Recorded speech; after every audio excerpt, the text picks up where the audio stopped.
बोल सतगुरु रामपाल जी परमेश्वर जी की जय हो।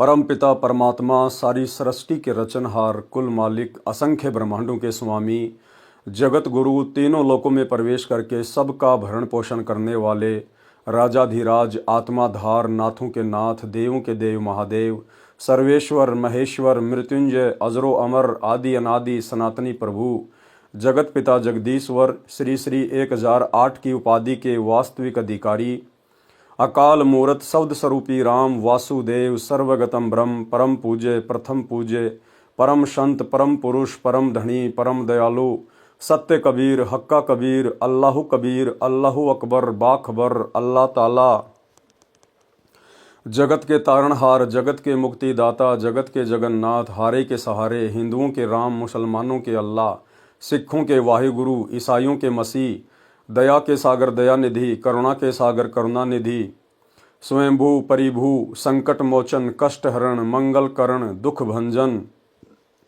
अविगत कबीर निर्विकार निर्विषम परमात्मा अलय अलेख सतगुरु आदि अनादि सतगुरु असली मर्यादा पुरुषोत्तम असली राम असली कृष्ण असली घनश्याम असली मुरारी राजाओं के राजा महाराजाओं के महाराजा शहंशाहों के शहंशाह सम्राटों के सम्राट भगवानों के भगवान अल्लाहों के अल्लाह प्रभुओं के प्रभु मसीहाओं के मसीह सच्चे वाहिगुरु बाबाओं के बाबा पीरों के पीर सेठों के सेठ जगत सेठ सावड़सा सेठ सर्वगुण संपन्न अनंत कोटि कलाओं के स्वामी अनंत कोटि ब्रह्मांडों के नायक योगियों में महायोगी ध्यानियों में महाध्यानी सिद्धों में परम सिद्ध ज्ञानियों में तत्वज्ञानी ब्रह्म ज्ञानी महाज्ञानी परम ज्ञानी सर्वश्रेष्ठ ज्ञानी विज्ञानी युवा कबीर समर्थ कबीर असमवात अमित ओझा सच्चे रहनुमा करीम अल्लाह सुभान अल्लाह दुनिया के अंतिम पैगंबर 8 सितंबर 1951 से गांव धनाना जिला सोनीपत हरियाणा भारतवर्ष की पावन भूमि पे प्रकट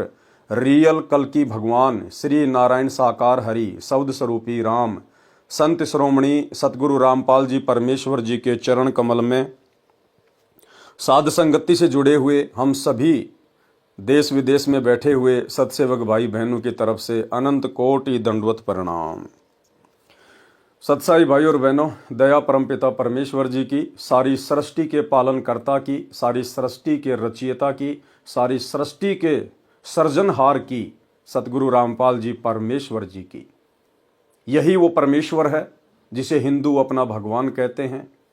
यही वो परमेश्वर है जिसे मुसलमान अपना अल्लाह कहते हैं। और यही वो परमेश्वर है जिसे ईसाई अपना मसीहा और सिख भाई अपना वाहे गुरु कहते हैं। और जितने भी व्यक्ति जिनको भी अपना इष्ट मानकर पूजते हैं, माई मसाणी सेठ शीतला भैरव भूत हनुमंत या अन्य देवी देवता, उन देवी देवताओं के रूप में भी उन आत्माओं की रक्षा और सुरक्षा उनके संस्कार आधार से यही परमपिता परमेश्वर सतगुरु रामपाल जी भगवान करते हैं। तो आज आप और हमारा सौभाग्य है कि जिस समय वो परमात्मा इस कलयुग की बिचली पीढ़ी में 8 सितंबर 1951 के दिन सशरीर प्रकट हुए गांव धनाना जिला सोनीपत हरियाणा में, हम आम लोगों की चरम दृष्टि को धोखा देते हुए काल के साथ में आंख में चोली खेलते हुए एक माता के गर्भ से आने की लीला की। और आज परमेश्वर ने अपने तत्व ज्ञान से ये साबित कर दिया कि सतगुरु रामपाल जी के अलावा इस पूरी सृष्टि में अन्य कोई परमेश्वर नहीं है, अन्य कोई भगवान अल्लाह मौला नहीं है। ये स्वयं कबीर देव हैं, कबीर देव जो सतगुरु के चोले में धरती पे प्रकट हैं। हम आत्माओं को अपना तत्व ज्ञान दे रहे हैं, हमारे आत्म कल्याण के लिए चिंतित हैं। और वर्तमान में अपने मिशन के तहत, अपनी लीला के तहत सन 2014 से हिसार की छोटी जेल में बैठे हुए हैं। और समय आने पर, जो समय युग परिवर्तन का होगा, महाविनाश का होगा, जो समय 2028 निश्चित किया हुआ है भविष्य वक्ताओं ने भी और स्वयं पूर्ण परमेश्वर सतगुरु रामपाल जी ने भी अपनी ज्ञान गंगा पुस्तक में नास्त्रदमस की भविष्यवाणी में 2028 युग परिवर्तन का समय स्पष्ट रूप में लिखा हुआ है। तो उस समय भाइयों और बहनों, इसी परमेश्वर को, सतगुरु रामपाल जी को, जिन्हें दुनिया आज भूल बैठी है अपनी आध्यात्मिक अज्ञानता के चलते, इसी परमेश्वर को आने वाले युग परिवर्तन के समय में, जब हर प्रकार से देश दुनिया में त्राहिमाम मचा होगा, हर देश में युद्ध, गृह युद्ध, महायुद्ध जैसी स्थितियां, अन्य प्राकृतिक आपदाएं, बाढ़, भूकंप, अनावृष्टि, अतिवृष्टि, ओलावृष्टि, उस समय देश दुनिया के लीडर, देश दुनिया के नेता अपने आप को बचाने के लिए, अपने देश को बचाने के लिए, देशवासियों को बचाने के लिए इसी परमपिता परमेश्वर सतगुरु रामपाल जी के घुटनों में, इसी परमपिता परमेश्वर सतगुरु रामपाल जी के चरणों में अपने घुटने टेकेंगे और बाइज्जत अपने कंधों पर बैठाकर ढोल नगाड़े बजाते हुए स्वागत के साथ उन्हें हिसार जेल से बाहर लेके आएंगे। अन्यथा इस प्रकार से हिसार जेल में बैठे हुए सतगुरु रामपाल जी को ये दुनिया परमेश्वर के रूप में नहीं मानने वाली, नहीं जानने वाली। कुछ बड़ा होगा, और इतना बड़ा होगा जो दुनिया वालों की कल्पना से बाहर है। उसके बाद किसी भी धर्म के मानने वाले को, आज चाहे वो कितना ही अपने आप में कट्टर बन के बैठा हो, सतगुरु रामपाल जी के अलावा दूसरा कोई परमात्मा, कोई भगवान, कोई गॉड, कोई अल्लाह, कोई वाहिगुरु दिखाई ही नहीं देगा। तो भाई और बहनों, आप और हमारा सौभाग्य है। दुनिया जिस कल की भगवान को यूट्यूब पर ढूंढ रही है, दुनिया भर के नकली कल की आए दिन अपने आप को कल की घोषित करते रहते हैं और यूट्यूब चैनल पर इंटरव्यू के दौरान अपनी बेइज्जती करवा करवा के अपने घर को लौट जाते हैं। वो रियल कल की भगवान स्वयं सतगुरु रामपाल जी हैं, स्वयं सतगुरु रामपाल जी, कल की यानी कलयुग का भगवान, जो कलयुग में अपनी लीला दुनिया को स्पष्ट रूप से दिखाएगा, अपनी पहचान पूरे विश्व में स्पष्ट रूप से करवाएगा, जो इस देश और दुनिया से जाति और धर्म का नामो निशान मिटा देगा। केवल सबकी जाति एक ही होगी, जीव हमारी जाति है और मानव धर्म हमारा हिंदू, मुस्लिम, सिख, ईसाई धर्म नहीं कोई न्यारा, जो देश दुनिया की सरहदों को मिटा देगा।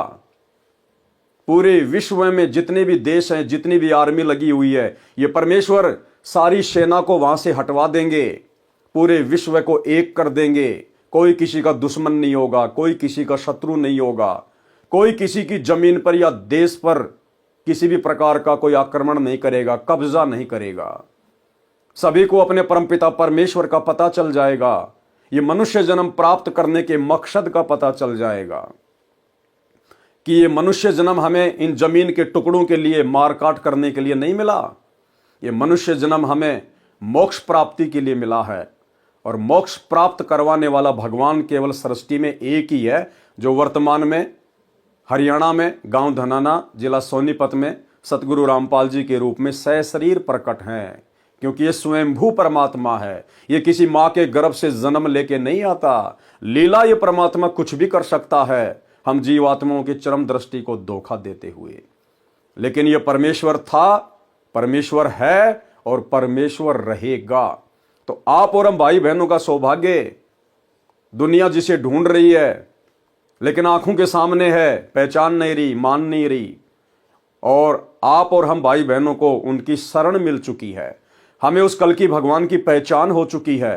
हम उसके चरणों में आकर समय रहते अपना बचाव कर रहे हैं, अपनी सुरक्षा कर रहे हैं, ताकि आने वाले विनाशकारी समय में हमारा बाढ़ भी बाका ना हो सके। तो यह आप और हमारा परम सौभाग्य है।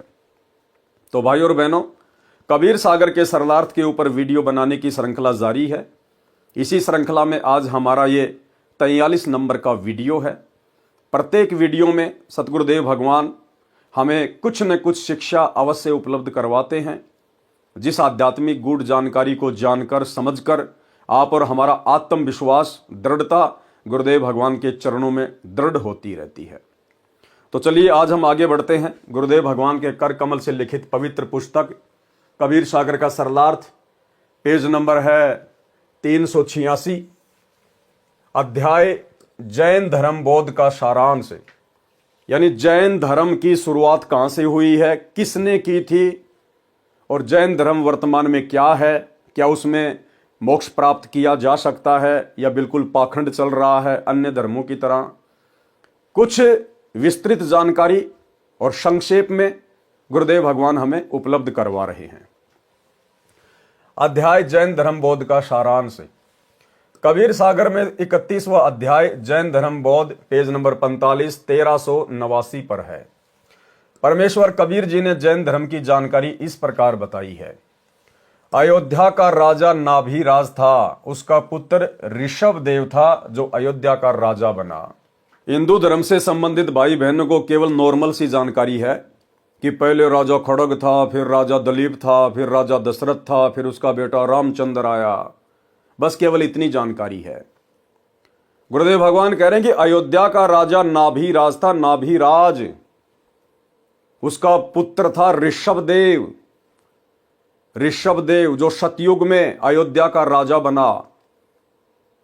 जिस समय श्री रामचंद्र जी के दादा परदादाओं का जन्म भी नहीं हुआ था, उस समय ऋषभदेव अयोध्या का राजा था। जिस ऋषभदेव को जैन धर्म का प्रथम तीर्थंकर माना जाता है, वो है ऋषभदेव। जो ऋषभदेव फिर आगे चलकर अयोध्या का राजा बना था। अयोध्या का राजा नाभिराज था, उसका पुत्र ऋषभदेव था जो अयोध्या का राजा बना। धार्मिक विचारों के राजा थे, जनता के सुख का विशेष ध्यान रखते थे। 2 पत्नी थी, कुल 100 पुत्र तथा 1 पुत्री थी। बड़ा पुत्र भरत था। कबीर परमेश्वर जी अपने विधान अनुसार अच्छी आत्माओं को मिलते हैं। उसी गुण अनुसार ऋषभदेव के पास एक ऋषि रूप में गए, अपना नाम कबीर ऋषि बताया, उनको आत्मबोध कराया, शब्द सुनाया। मन तू चल रे सुख के सागर, जहां शब्द सिंधु रत्नागर। जो आप जी ने पढ़ा आत्मबोध के सारांश में, पेज नंबर 373, 374 पर। देखो भाई और बहनों, परमेश्वर की पहचान हमने करनी पड़ेगी। परमेश्वर केवल संकेत ही करेगा कि वर्तमान में आपके गुरुदेव भगवान कौन हैं, आपके सतगुरु कौन हैं। क्या कह रहे हैं परमात्मा कि जब राजा ऋषभदेव को कबीर परमात्मा मिले, अपना नाम बताया कबीर ऋषि, उनको आत्मबोध कराया और फिर क्या बताया, उनको शब्द सुनाया। राजा ऋषभदेव को कबीर परमेश्वर ने एक शब्द सुनाया। कौन सा शब्द? मन तू चल रे सुख के सागर, जहां शब्द सिंधु रत्नागर। अब ये बात भला कौन से शास्त्र में लिखी हुई है? ये बात ना तो आपको जैन धर्म के किसी भी शास्त्र में मिलेगी, ना हिंदू धर्म के किसी शास्त्र में मिलेगी, ना अन्य किसी धार्मिक पुस्तक में मिलेगी।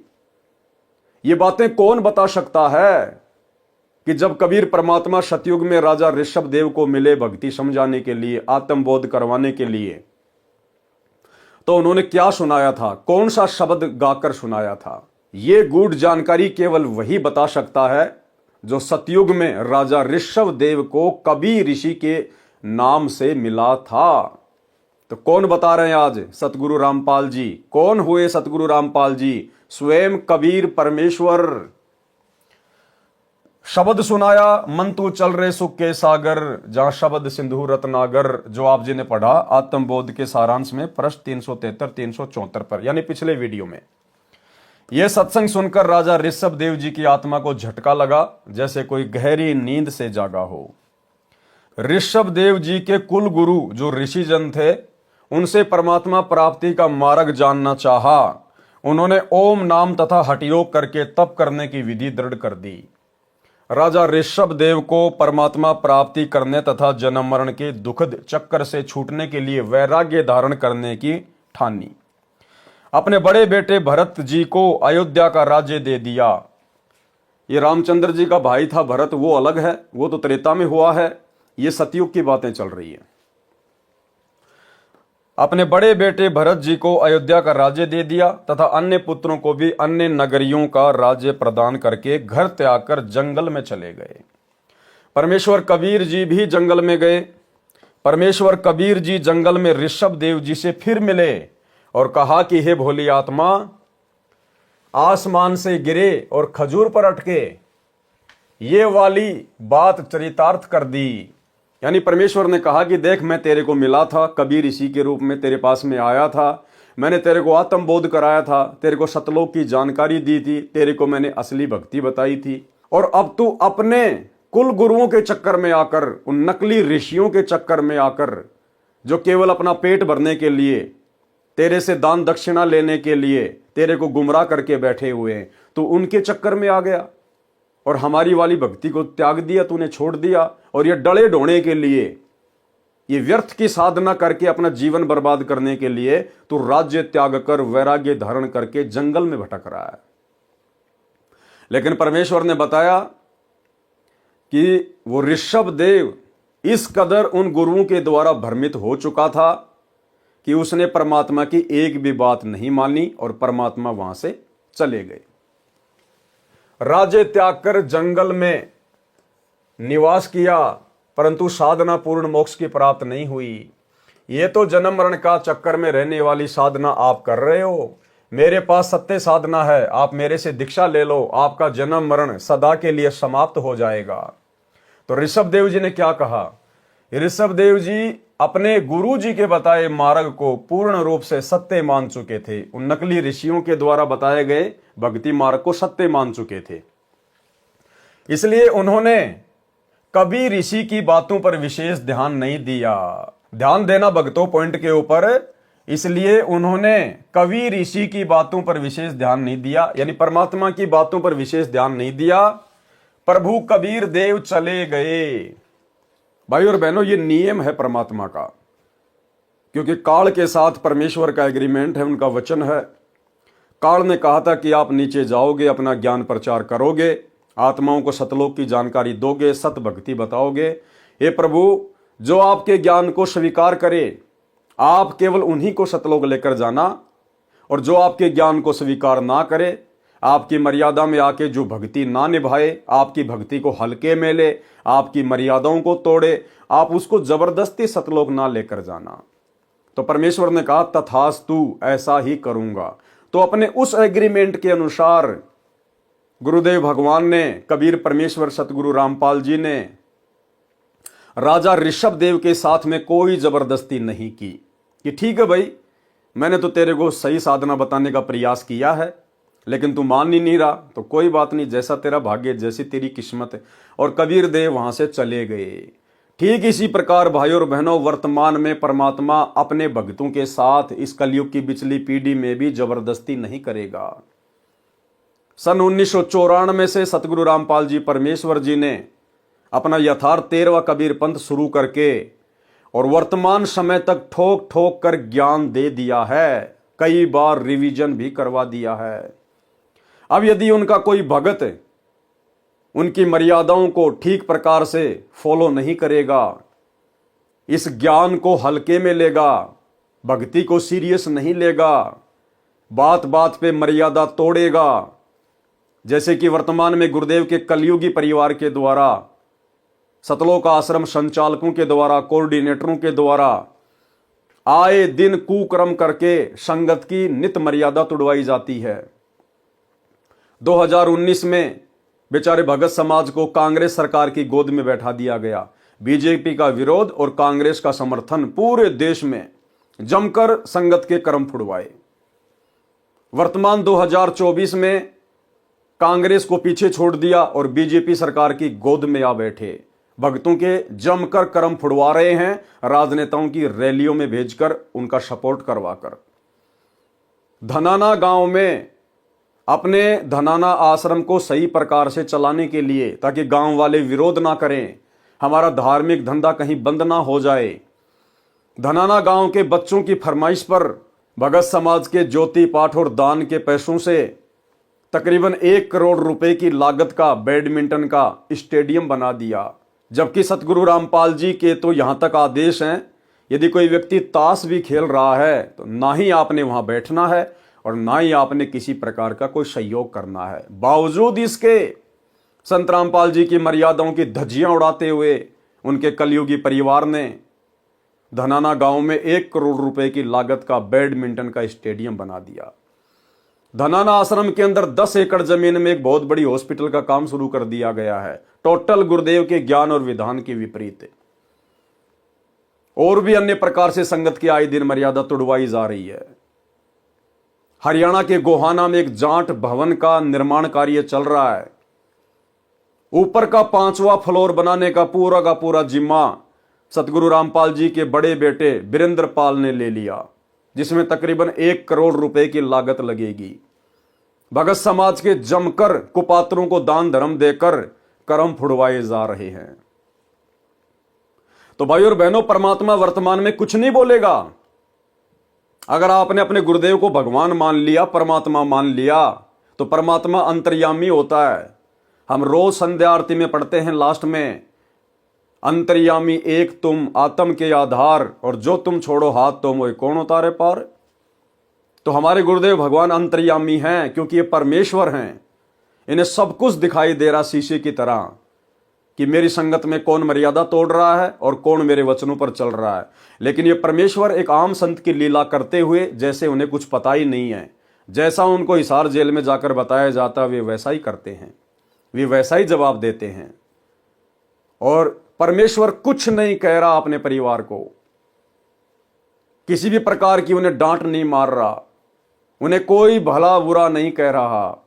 हाँ, बीच बीच में हिसार जेल से आने वाले सत्संगों में इनकी नालायकियों का, इनके मनमाने आचरण का, इनकी बकवादों का वे संगत को समझाने की दृष्टि से संकेत अवश्य करते हैं।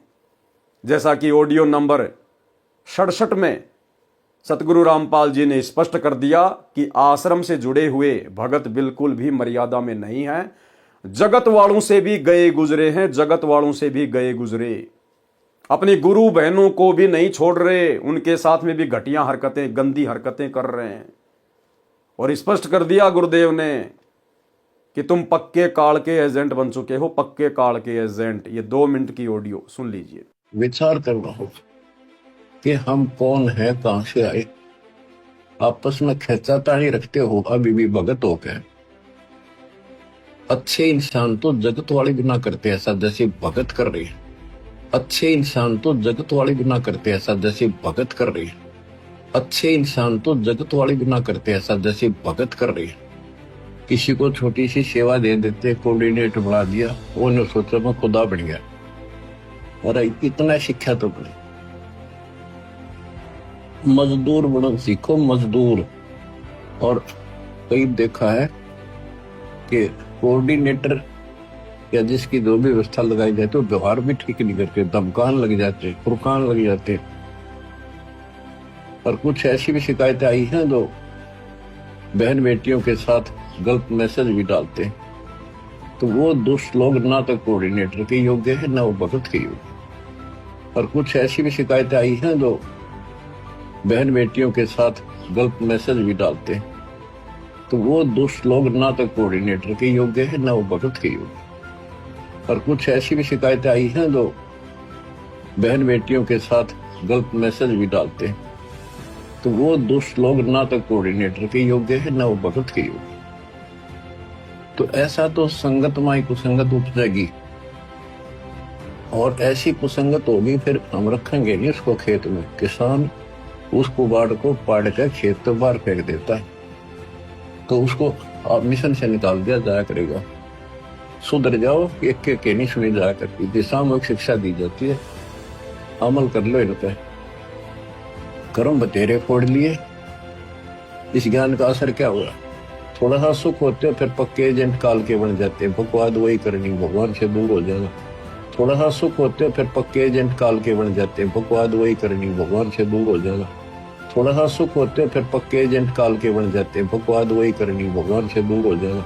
तो भाई और बहनों, कहने का मतलब है अंतर्यामी परमात्मा सब कुछ देख रहा है, लेकिन 2014 बरवाला कांड के बाद से ये भक्तों की परीक्षा का समय चल रहा है। परमात्मा अपनी तरफ से कुछ भी नहीं कहेगा।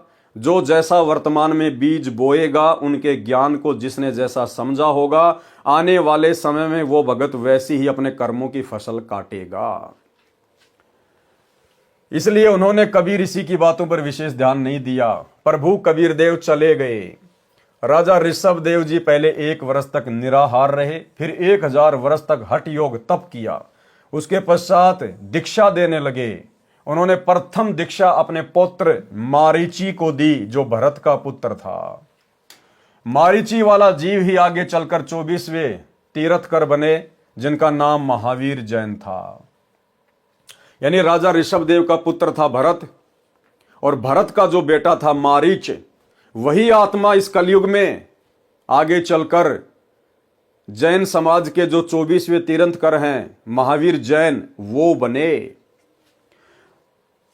मारीच वाला जीव ही आगे चलकर 24वें तीर्थंकर बने, जिनका नाम महावीर जैन था। राजा ऋषभदेव जी यानी प्रथम तीर्थंकर जैन धर्म के प्रवर्तक से दीक्षा प्राप्त करने के पश्चात मारीची जी वाला जीव 60 करोड़ बार गधा बना। यानी वो मारीच वाली आत्मा, राजा ऋषभदेव के पुत्र वाली आत्मा, जो आगे चलकर महावीर जैन बना था, वो महावीर जैन बनने से पहले वो आत्मा, वो जीव क्या क्या बना। मारीची जी वाला जीव 60 करोड़ बार गधा बना, 30 करोड़ बार कुत्ता बना, करोड़ों बार बिल्ली, करोड़ों बार घोड़ा, करोड़ों बार नपुंसक, करोड़ों बार वेश्या तथा पेड़ आदि के जन्मों में कष्ट उठाता रहा। कभी कभी राजा बना और 80 लाख बार देवता बना तथा नरक भी भोगा, और फिर ये उपरोक्त दुख भोगकर महावीर जैन भगवान बना। महावीर जैन की आत्मा क्या क्या बनी, ये जैन समाज के भाई और बहनों को विचार करना चाहिए। जिसे आप अपना भगवान मान के पूज रहे हो, अपना तीर्थंकर मान के पूज रहे हो, जिनकी साधना करने से आप अपने आप को मोक्ष प्राप्त मान रहे हो। अरे मारीची वाली आत्मा को किसने नाम दिया था? राजा ऋषभदेव ने। और आगे देखना राजा ऋषभदेव की कैसे दुर्गति से मौत हुई, जलकर मौत हुई, जलकर। अंत में वो इस कदर वैराग्य में आ गया था, उसने कपड़े पहनने भी छोड़ दिए, नंगा घूमा करता था, नंगा। उसको सुध बुध नहीं रही अपनी, और मुंह के अंदर एक पत्थर डाल लिया और जंगल में भटकता रहता था पागलों की तरह। एक समय जंगल में आग लग गई, उस आग में जल के और दर्दनाक अकाल मौत मरा ऋषभदेव, जैन धर्म का प्रथम तीर्थंकर। तो फिर महावीर जैन क्या होंगे? महावीर जैन के पास में क्या भक्ति होगी, क्या साधना होगी? और महावीर जैन ने तो फिर आगे चलकर जैन धर्म में 363 पाखंड मत चलाए, 363 पाखंड। जैन धर्म वालों की खुद की पुस्तक आओ जैन धर्म को जाने, उसमें स्पष्ट तौर पर लिखा हुआ है। मारीची जी वाला जीव 60 करोड़ बार गधा बना, 30 करोड़ बार कुत्ता बना, करोड़ों बार बिल्ली, करोड़ों बार घोड़ा, करोड़ों बार नपुंसक, करोड़ों बार वेश्या तथा वृक्षों आदि के जन्मों में कष्ट उठाता रहा। कभी कभी राजा बना और 80 लाख बार देवता बना तथा नरक भी भोगा, और फिर से उपरोक्त दुख भोगकर महावीर जैन भगवान बना। नंगे रहते थे कौन? ऋषभदेव जी नंगे रहते थे। श्री महावीर जैन जी के जीव ने 363 पाखंड मत चलाए, और महावीर जैन जी भी नंगे ही रहा करते थे। भोगेगा अपना किया रे। एक समय महावीर जैन वाला जीव यानी मारीची वाला जीव राजा था। अब गुरुदेव भगवान हमें महावीर जैन का एक जीवन बता रहे हैं कि भगवान महावीर बनने से पहले वो एक राजा था। और ध्यान से सुनिए भाई और बहनों, ये कथा हमें बहुत गहरी शिक्षा देगी। हमने किसी का भी अहित नहीं सोचना है, हमने किसी के साथ भी बदतमीजी नहीं करनी, जबरदस्ती नहीं करनी, मन में भी किसी के प्रति हमने बुरा नहीं सोचना है। हाँ, जो सत्य है वो डंके की चोट पर कहेंगे, विदुर की तरह कहेंगे, भले ही थप्पड़ लगे लेकिन परमात्मा का थप्पड़ पड़ने से बच जाएंगे। एक समय महावीर जैन वाला जीव यानी मारीची वाला जीव राजा था। उसका एक विशेष नौकर था। राजा का मनोरंजन करने के लिए एक वाद्य यंत्र बजाने वाली पार्टी होती थी। राजा धुन सुनते सुनते सो जाता तो वह तान यानी वो धुन बंद कर दी जाती थी। राजा अपने महल में पलंग पर लेटा लेटा धुन सुना करता। अपने नौकर को कह रखा था कि जब मुझे नींद आ जाए तो बाजा बंद करा देना। एक दिन नौकर आनंद मगन होकर धुन सुनने में लीन हो गया। उसको पता ही नहीं चला कि राजा कब सो गए। शोर से राजा की निंद्रा भंग हो गई। राजा जब उठा तो मंडली बाजा बजा रही थी।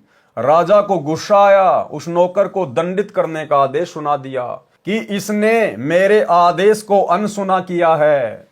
इसके कानों में कांच पिघलाकर गरम गरम डालो, नौकर ने बहुत प्रार्थना की, क्षमा कर दो, आगे से कभी ऐसी गलती नहीं करूंगा।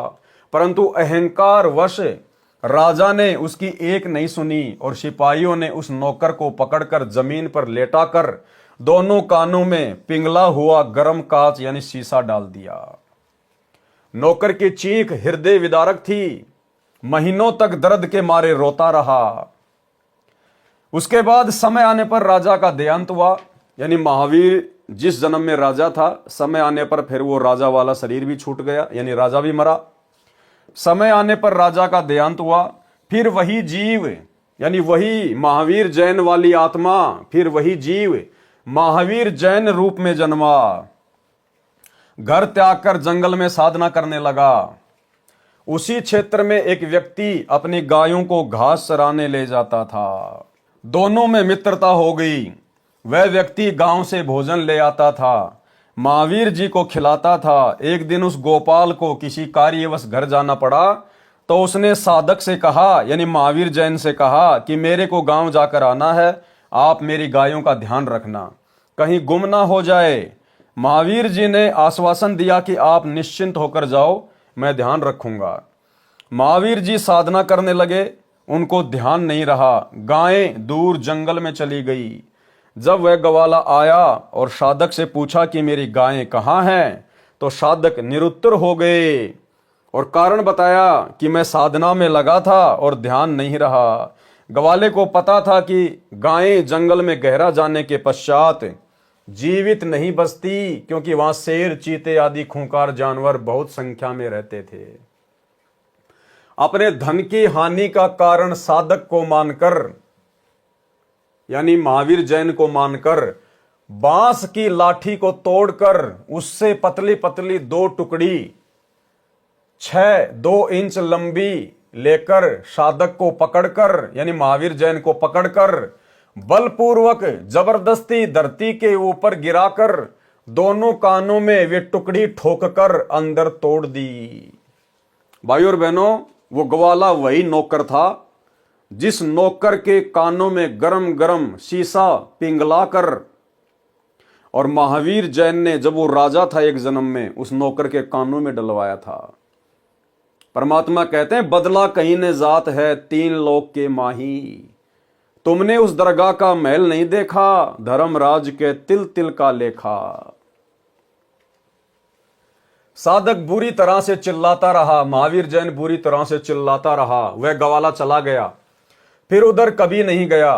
1 महीने के पश्चात दैव योग से एक वैद्य किसी औषधि की खोज करता करता गया, तो महावीर जैन की पीड़ा का पता चला। अब भाइयों और बहनों, वो दैव योग क्या था? स्वयं कबीर परमात्मा सतगुरु रामपाल जी, क्योंकि परमात्मा चाहने वाली आत्मा ही इस प्रकार की भक्ति करती हैं, तप करती हैं, जब तक उनको सत्य ज्ञान नहीं होता। तो अपनी आत्माओं की पीड़ा, उनका दर्द स्वयं कबीर परमात्मा ही सुनता है, वही परमेश्वर महसूस करता है।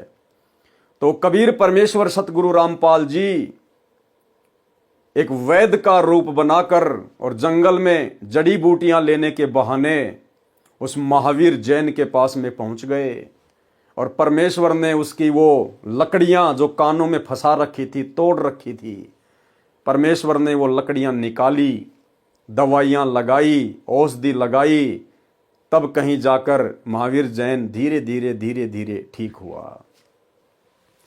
1 महीने के पश्चात दैव योग से एक वैद्य किसी औषधि की खोज करता करता गया, तो महावीर जैन की पीड़ा का पता चला। उसने साधक के कानों से वे फाटकी निकाली, तो लकड़ी की सड़ी यानी बांस के फटने से उसमें पतली पतली सुई जैसी नुकीली सीख बन जाती हैं, उनको सली कहते हैं। कानों को चीरती हुई बाहर आई, रक्त व मवाद की पिचकारी लगी और साधक की किलकारी निकली। महावीर जैन रोने लगा बुरी तरह से, यानी महावीर जी बुरी तरह चिल्लाए। वैद्य ने उपचार किया, कई महीनों में पीड़ा ठीक हुई, परंतु बहरे हो गए और मृत्यु हो गई। फिर अन्य जीवन भोग कर फिर महावीर जैन बने। उसके बाद वही आत्मा फिर कई जन्मों के बाद में और जैन समाज के 24वें तीर्थंकर महावीर जैन के रूप में उन्होंने जन्म प्राप्त किया। तो भाइयों और बहनों, कितनी गहरी शिक्षा है। ये वर्तमान में जितने भी भाई बहन हैं किसी भी धर्म के हैं और ये जो मांस खाते हैं किसी भी प्राणी का, किसी भी जीव का, क्योंकि सबके अंदर परमात्मा की आत्मा है, परमात्मा की रूह है, ये शून्य नहीं है। इनको आप ऐसे ना समझो कि इनका रखवाला कोई नहीं है, इन सब का रखवाला परमात्मा है। वो पल पल देख रहा है। और ये घटना जो आप या आपने पढ़ी, शिक्षा आपको मिल गई होगी। आज जो भी व्यक्ति जैसा भी कर्म कर रहा है, अगले जन्मों में कभी न कभी उस व्यक्ति को अपने उस कर्म का बदला अवश्य देना पड़ता है। आज जो व्यक्ति भले बकरे काट रहा है या बकरे खा रहा है, जितने उसने बकरे काटे हैं, जितने उसने बकरे खाए हैं, अगले जन्मों में वो बकरे बनेंगे इंसान। अगर काटा है तो बकरा बनेगा कसाई, और कसाई का इसी प्रकार से गला काटेगा। यदि कोई बकरा खाता है, मुर्गा खाता है, तीतर बटेर कोई भी जानवर खाता है, अगले जन्मों में वो व्यक्ति बनेगा पशु, जानवर। और जो वर्तमान में खा रहा है वो व्यक्ति फिर कसाई से इसी प्रकार से उनको कटवा कटवा के खाएगा। तो भाई और बहनों, ये भयंकर दुर्गति है। ये कर्मों का जो सिलसिला है ये बहुत भयंकर है। और इस कर्मों के सिलसिले को ना तो ब्रह्मा विष्णु महेश समाप्त कर सकते। ब्रह्मा विष्णु महेश के, इनके अवतारों के, राम और कृष्ण के खुद के कर्म भी नहीं कटते, इनको भोगने पड़ते हैं। फिर भला इनकी भक्ति साधना करने से हमारे कैसे कट जाएंगे। श्री रामचंद्र जी त्रेता युग में आए, उन्होंने पेड़ की ओट लेकर धोखे से सुग्रीव के भाई बाली की हत्या की। द्वापर युग में श्री रामचंद्र जी को वो बदला चुकाना पड़ा। द्वापर युग में श्री रामचंद्र जी जन्मे श्री कृष्ण जी के रूप में, और सुग्रीव का भाई बाली एक शिकारी के रूप में जन्मा।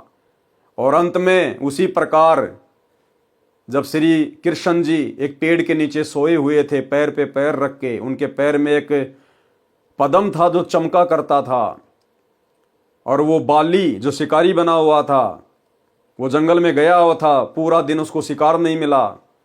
अंत में उसने देखा कि एक कोई वस्तु चमक रही है।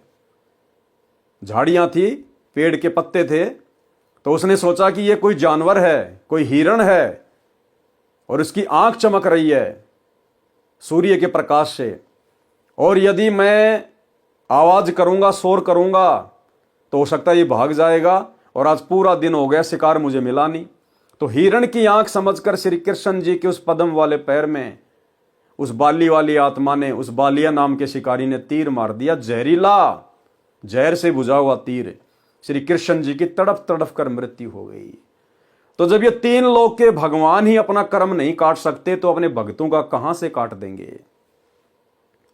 तो भाई और बहनों, ये कुकर्म करने से बचिए। परमात्मा धरती पर है। आप ये जितने भी कुकर्म कर रहे हैं, आप अपनी अज्ञानता में कर रहे हैं। आप जिस भी धर्म से जुड़े हुए हैं, आपका जो भी धर्मगुरु है, उसको कंप्लीट ज्ञान नहीं है, उसको तत्व ज्ञान नहीं है, शास्त्रों की, धर्म की, कर्म की जानकारी नहीं है। वो केवल अपने स्वार्थ के लिए आपका गुरु बना बैठा है। ऐसे स्वार्थियों से, ऐसे नकलियों से बाहर निकलो। सतगुरु रामपाल जी के यूट्यूब पर सत्संग सुनो, और वही समय रहते इनके ज्ञान को स्वीकार करो, इनकी शरण में आ जाओ। अन्यथा ये बदला जो कर्म आज आप कर रहे हो, ये बहुत भयंकर तरीके से इनका निपटारा करना पड़ेगा, बहुत दुखी हो जाओगे। और भाई और बहनों, जिस प्रकार वर्तमान में हम साथ संगति से जुड़े हुए सत्सेवक भाई बहनों के साथ गुरुदेव भगवान का कलयुगी परिवार, ये कोऑर्डिनेटर, जिस प्रकार से ये लोग बदतमीजियां करते हैं, बकवादे करते हैं, साथ संगतियों में आकर पुलिस वालों की मदद लेकर, उनको पैसे देकर, उनको शराब पिलाकर पुलिस वालों से भक्तों की पिटाई करवाते हैं, साथ संगतियां रुकवाते हैं, भगत भाई बहनों को अन्य नाजायज तरीकों से दुखी करते हैं, परेशान करते हैं, मुकदमे करवाते हैं। भाई और बहनों, ये कर्म भोगने पड़ेंगे। अरे तुम्हें तो गुरुदेव ने ज्ञान दे दिया, धर्म कर्म की जानकारी बता दी, संचित कर्म क्या है, स्वतंत्र कर्म क्या है, प्रारब्ध कर्म क्या है। उसके बावजूद भी आप लोग बकवाद कर रहे हो, अपने गुरुदेव भगवान के यथार्थ मिशन में काल प्रेरणा से टांग अड़ा रहे हो। ये कर्म आप लोगों को आने वाले समय में इसी जन्म में भोगने पड़ेंगे, इसी जन्म में।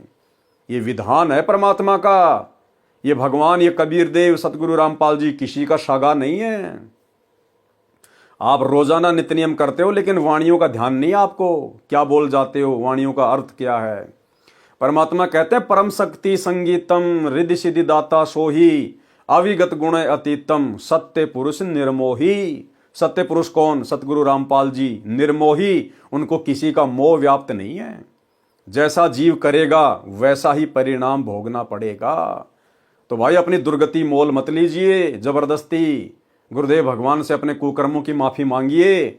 जो कुकर्म आप सतलोक आश्रमों से जुड़े हुए भाई बहनों ने, गुरुदेव भगवान के कलयुगी परिवार ने, इन कोऑर्डिनेटरों ने 2014 बरवाला कांड के बाद से भगत समाज की मर्यादा तोड़वाकर किया है और साध संगति से जुड़े हुए भाई बहनों को नाजायज परेशान करके किया है। आप लोगों ने तो अपने सिर पर पाप कर्मों की गठरी बांध ली है। हल्का करना चाहते हो तो फिलहाल समय है।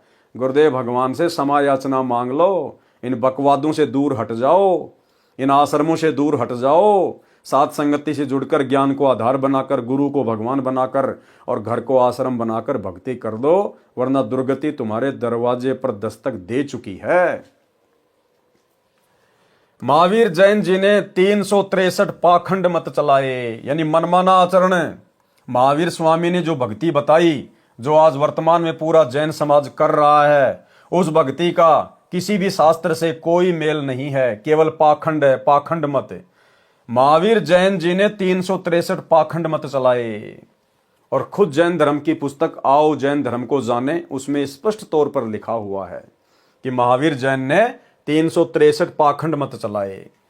जो वर्तमान में जैन धर्म में पाखंड मत वाली साधना चल रही है, इस कथा से शिक्षा मिलती है। देखो क्या कह रहे हैं गुरुदेव भगवान, इस कथा से शिक्षा मिलती है, जो अपनी शक्ति का दुरुपयोग करके किसी को तंग करता है तो उसका बदला भी उसको कभी न कभी देना पड़ता है। तो भाई सतलोक आश्रम मैनेजमेंट हरियाणा ने अपनी शक्ति का नाजायज दुरुपयोग किया है, सत्सेवकों को दुखी करके, मार पिटाई करके, मुकदमे लगवा के। भाई भोगना पड़ेगा, ये परमात्मा का विधान है। इसलिए कभी अपनी शक्ति का दुरुपयोग ना करें। अब ऋषभ देव जी की कथा सुनाता हूं। ऋषभ देव निवस्त्र रहने लगे, नंगे होकर जंगल में घूमने लगे ऋषभ देव, क्योंकि उनको अपनी स्थिति का ज्ञान नहीं था। वे परमात्मा के वैराग्य में इतने मस्त थे कि उनको ध्यान ही नहीं था कि वे नंगे हैं। उनका ध्यान परमात्मा में रहता था। यानी जैसा भी उसके नकली गुरुओं ने साधना बता रखी थी, ओम नाम का जाप करो, परमात्मा निराकार है, ध्यान लगाओ, तप करो, ज्योति दिखाई देगी, वही भगवान है, वो उसी में मस्त हो गया, काललोक की भक्ति में, नरक वाली भक्ति में।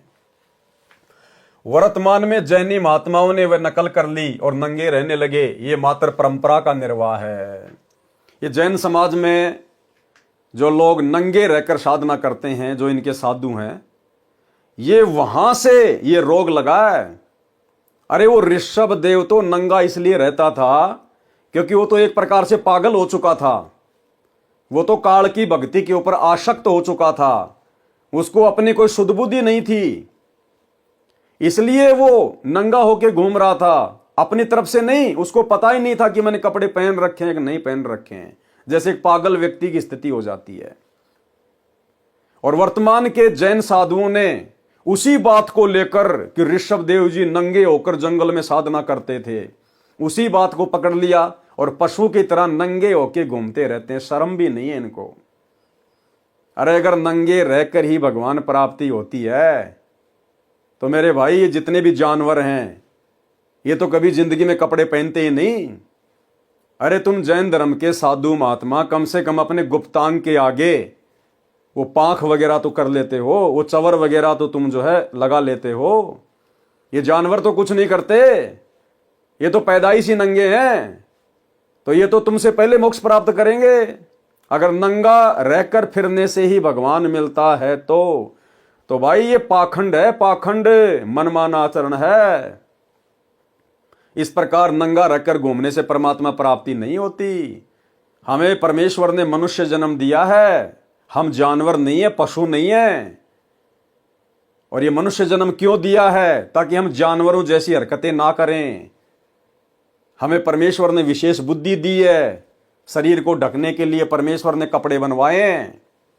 ये बुद्धि केवल इंसान के पास है, और उसके बावजूद भी यदि जानबूझकर आप पशु तुल्य ही रहना चाहते हैं तो भाई ये तो आपकी अपनी मर्जी है। बाद में जाओगे कहां? जैसे ऋषभ देव जी गए वहीं तुम जाओगे। वर्तमान के जैनी महात्माओं ने वह नकल कर ली और नंगे रहने लगे। ये मात्र परंपरा का निर्वाह है। ऋषभ देव जी अपने मुख में पत्थर का टुकड़ा लेकर नग्न अवस्था में कुटक के जंगलों में दिन रात फिरते थे। एक बार बांसों के आपस में घिसने से जंगल में आग लग गई। दावानल इतनी भयंकर हुई कि सब जंगल जलकर राख हो गए। ऋषभ देव जी भी जलकर मर गए। अब बताओ, ऋषभ देव जैसी भक्ति वर्तमान में कोई भी जैनी नहीं कर सकता, कोई भी। और ऐसी भक्ति करते करते भी ऋषभ देव की ऐसी दुर्गति से मौत हुई।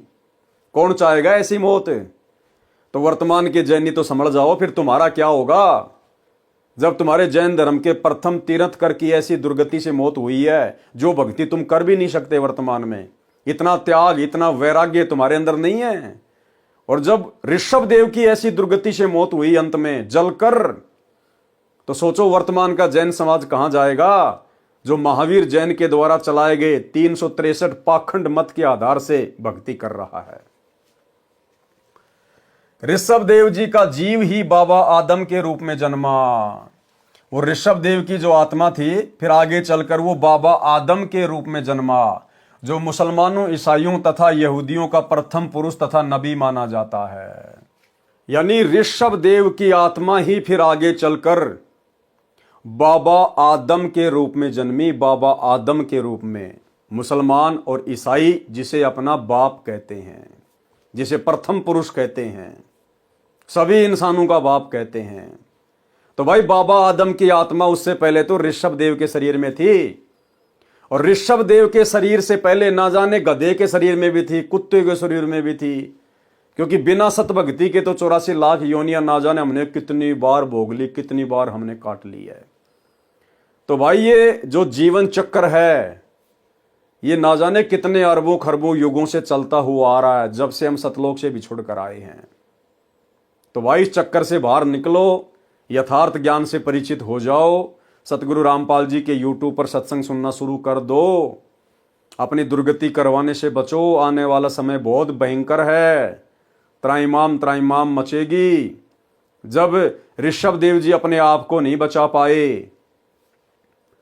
तो भाई वर्तमान के जैनी अपने आप को कहां से बचा लेंगे? संभलो, अभी समय है, धरती पे परमात्मा है। ऋषभ देव जी का जीव ही बाबा आदम के रूप में जन्मा, जो मुसलमानों, ईसाइयों तथा यहूदियों का प्रथम पुरुष तथा नबी माना जाता है। जैन धर्म में 2 प्रकार के साधु हैं। नंबर 1 बिल्कुल नंगे रहते हैं, जो पूर्व के महापुरुषों की नकल कर रहे हैं, यानी ऋषभ देव की जो नकल कर रहे हैं। जैन धर्म की स्त्री, पुरुष, युवा, लड़के, लड़कियां, बच्चे, वृद्ध सब उन नंगे साधुओं की पूजा करते हैं। अब भाई और बहनों, विचार करने की बात है। जो जैन धर्म से जुड़े हुए भाई बहन हैं उनको विचार करना चाहिए। आपके जैन धर्म में जितने भी नंगे साधु महात्मा हैं वो नंगे होकर क्यों फिर रहे हैं? क्यों इतनी परेशानियां उठा रहे हैं? अपने मोक्ष के लिए, अपनी आत्मा के कल्याण के लिए। इसीलिए तो वो इतना तप करते हैं, नंगे रहते हैं, ऐसी साधना कर रहे हैं। यानी जैन धर्म में उन साधुओं की तरह नंगा होकर आजीवन रहने से ही मोक्ष प्राप्त किया जा सकता है, आत्मा का कल्याण करवाया जा सकता है। और जितने भी जैन धर्म के श्रद्धालु स्त्री या पुरुष उन नंगे साधुओं के पास में जाते हैं, किस लिए? अपनी आत्मा के कल्याण के लिए, अपना मोक्ष करवाने के लिए। तो भाइयों, तुम्हारा मोक्ष हो कैसे जाएगा? अरे जब तुम्हारे गुरु, तुम्हारे साधु संत अपने मोक्ष के लिए नंगे होकर इतनी घोर तपस्या कर रहे हैं, ऐसी साधना कर रहे हैं, क्योंकि उनके अनुसार तो इसी प्रकार से मोक्ष प्राप्त किया जा सकता है। तो भाई जैन धर्म की बाकी जो स्त्रियां हैं, जो पुरुष हैं, वो भाई जींस पहनने से, सफारी सूट पहनने से, माता बहनें साड़ी पहनने से, सलवार सूट पहनकर भक्ति करने से कैसे पार हो जाएंगी? अगर जैन धर्म के उन भक्तों को भी मोक्ष प्राप्त करना है तो भाई अपने साधु संतों की तरह नंगा होके रहना पड़ेगा, नंगा होके। अन्यथा ना तो वो स्त्रियां मोक्ष प्राप्त कर सकती हैं, जो पूरे शरीर पर कपड़े पहनती हैं, ना जैन धर्म के व्यक्ति मोक्ष प्राप्त कर सकते हैं जो पूरे कपड़े पहनते हैं। क्योंकि तुम्हारे गुरु नंगे किस लिए रहते हैं? पूर्ण मोक्ष प्राप्त करने के लिए, ताकि दोबारा से जन्म मरण में ना आना पड़े, गधे कुत्ते सुअर ना बनना पड़े।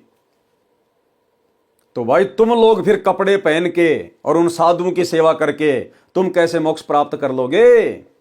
अरे विधि तो वही अपनानी पड़ेगी। अगर गुरु के पेट में दर्द है और गोली खाने से ठीक हुआ है, तो भाई चेले और चेलियों को भी गोली खानी पड़ेगी जब पेट में दर्द होगा। तो जिस प्रकार से नंगे होकर तुम्हारे गुरु भक्ति कर रहे हैं, आप जैन धर्म के स्त्री पुरुषों ने भी यदि मोक्ष प्राप्त करना है तो उनकी तरह आजीवन नंगा रह के ही भक्ति करनी पड़ेगी। अन्यथा भाई ढोंग कर रहे हो, पाखंड कर रहे हो, भक्ति का ड्रामा कर रहे हो, ऐसे परमात्मा नहीं मिलेगा। फिर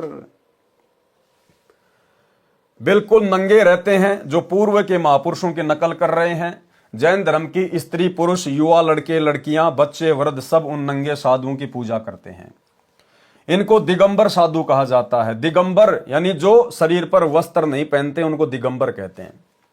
इनमें स्त्रियों को साधु नहीं बनाया जाता। तो बताओ फिर स्त्रियां कैसे पार होंगी? विचारणीय विषय है कि क्या स्त्री को मोक्ष नहीं चाहिए? यदि आपका मार्ग सत्य है तो स्त्रियों को भी करो नंगा, निकालो जुलूस। सच्चाई को न मानकर मात्र परंपरा का निर्वाह करने से परमात्मा प्राप्ति नहीं होती। गुरुदेव भगवान लिख रहे हैं, क्या जैन धर्म की औरतों को मोक्ष नहीं चाहिए क्या? अगर चाहिए तो करो उनको भी नंगा और निकालो जुलूस सरेआम रोडों पर। क्योंकि तुम्हारे गुरु भी नंगे होके घूम रहे मोक्ष के लिए, तो जो साधना गुरु कर रहा है चेले चेलों ने भी तो वैसी करनी पड़ेगी। तो परमात्मा कह रहे हैं भैया फिर जैन धर्म की स्त्री और पुरुष सभी नंगे होकर और इसी प्रकार से चलो, ऐसी साधना करो जैसे तुम्हारे वो नंगे गुरु कर रहे हैं। दूसरे नंबर के जो साधु होते हैं जैन धर्म में वो हैं श्वेतांबर। दूसरे साधु श्वेतांबर हैं। वे सफेद वस्त्र, मुख पर कपड़े की पट्टी रखते हैं। इसमें स्त्रियां भी साधु हैं क्योंकि उनको कपड़े पहनने की छूट है, इसलिए औरतें भी साधु बन गई। अगर श्वेतांबर पंथ में कपड़े पहनने की छूट नहीं होती तो औरतें कभी भी साधु नहीं बनती। तो ये तो देखा देखी है, मनमाना आचरण है, पाखंड चल रहा है। मारीची जी के जीव ने प्रथम तिरंतकर ऋषभ देव जी से दीक्षा लेकर साधना की थी। जो ऋषभ देव जी की बताई साधना विधि थी, उसके परिणाम स्वरूप गधा, कुत्ता, घोड़ा, बिल्ली, धोबी, वैश्या का जीवन भोगा और स्वर्ग नरक में भटके। फिर महावीर जैन बने। महावीर जैन ने तो किसी से दीक्षा भी नहीं ली थी, यानी गुरु ही नहीं बनाया था महावीर जैन ने। उन्होंने तो मनमान आचरण करके साधना की, जिसको गीता अध्याय 16 श्लोक 23-24 में व्यर्थ बताया है। कबीर जी ने कहा है कि गुरु बिन माला फेरते, गुरु बिन देते दान, और गुरु बिन दोनों निष्फल है। भाई पूछो वेद पुराण। इसी कारण से महावीर जी का मोक्ष संभव नहीं है। महावीर जी ने अपने अनुभव से 363 पाखंड मत चलाए जो वर्तमान में जैन धर्म में प्रचलित है। 363 प्रकार के पाखंड मत, यानी 363 प्रकार की उल्टी सीधी साधना भक्ति वर्तमान के जैनियों को बताकर वे चले गए। तो भाई वर्तमान का जैन समाज तो पूरी तरह से पाखंड के ऊपर बैठा हुआ, पाखंड के ऊपर। इस साधना से तुम्हारा 7 जन्म भी मोक्ष नहीं हो सकता। और भाई और बहनों, वर्तमान में महावीर जैन की नकल कर रहा है सतलोक आश्रम मैनेजमेंट हरियाणा। सतगुरु रामपाल जी के बेटा बेटी, भाई बंधु, रिश्तेदार, आश्रमों से जुड़े हुए कोऑर्डिनेटर क्या कह रहे हैं गुरुदेव? महावीर जी ने अपने अनुभव से, यानी जैसा भी उनको अनुभव हुआ, जो भी उनके अंदर काल प्रेरणा से विचार उत्पन्न हुए, महावीर जी ने अपने अनुभव से 363 पाखंड मत चलाए जो वर्तमान में जैन धर्म में प्रचलित हैं। सतगुरु रामपाल जी परमेश्वर जी के द्वारा पिछले 27 वर्षों से इतना अनमोल ज्ञान देने के बाद, इतना निर्मल ज्ञान देने के बाद दाना दाना गिना दिया उन्होंने। मोक्ष क्या है, मर्यादा क्या है, भक्ति क्या है, कर्म कुकर्म क्या है, लाभ हानि क्या होती है, सावधानियां क्या हैं। उसके बावजूद भी 2014 में उनके जेल जाने के बाद उनके कलयुगी परिवार ने, उनके बेटा बेटियों ने, इन कोऑर्डिनेटरों ने संगत में ना जाने सैकड़ों प्रकार के पाखंड मत चला दिए, सैकड़ों प्रकार के पाखंड मत। 2019 में कांग्रेस का समर्थन, कांग्रेस को वोट डलवा दिए। वर्तमान 24 में बीजेपी का समर्थन, बीजेपी को वोट डलवा दिए। धनाना गांव में 1 करोड़ रुपए की लागत से बैडमिंटन का स्टेडियम बना दिया। सतलोक आश्रम धनाना में 10 एकड़ जमीन में हॉस्पिटल का काम शुरू कर दिया।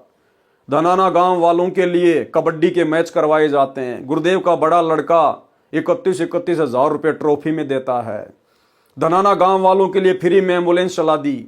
धनाना गांव वालों के लिए फ्री में बसें चला दी। रोडें बनाई जा रही है भक्तों को मजदूर बना के। गोहाना जाट भवन निर्माण कार्य में 1 करोड़ रुपए का सहयोग किया जा रहा है। ऊपर का पूरा धर्मशाला का फ्लोर बनाया जा रहा है। धनाना आश्रम के अंदर और अन्य आश्रमों के अंदर मिट्टी के गधे बना दिए, बैल बना दिए, गायें बना दी, कबीर जी का झोपड़ा बना दिया, मिट्टी खोद खोद के जेसीपी से पहाड़ बना दिए, जुलाहों का कुआं बना दिया, लहर तारा तालाब बना दिया, केवल संगत के मनोरंजन के लिए, संगत को खुश करने के लिए, संगत का मन बहलाने के लिए कि संगत आती रहेगी, हमें ज्योति पाठ और दान का पैसा देती रहेगी। आश्रम में रक्तदान दे दान के कैंप लगवा दिए जाते हैं। दुनिया भर का पाखंड, जिस प्रकार महावीर जैन ने 363 प्रकार के पाखंड मत चलाए, तो भाइयों और बहनों वर्तमान में गुरुदेव के जेल जाने के बाद उनके कलयुगी परिवार ने, इन कोऑर्डिनेटरों ने कम से कम 100 प्रकार के पाखंड मत तो संगत से करवाए हैं।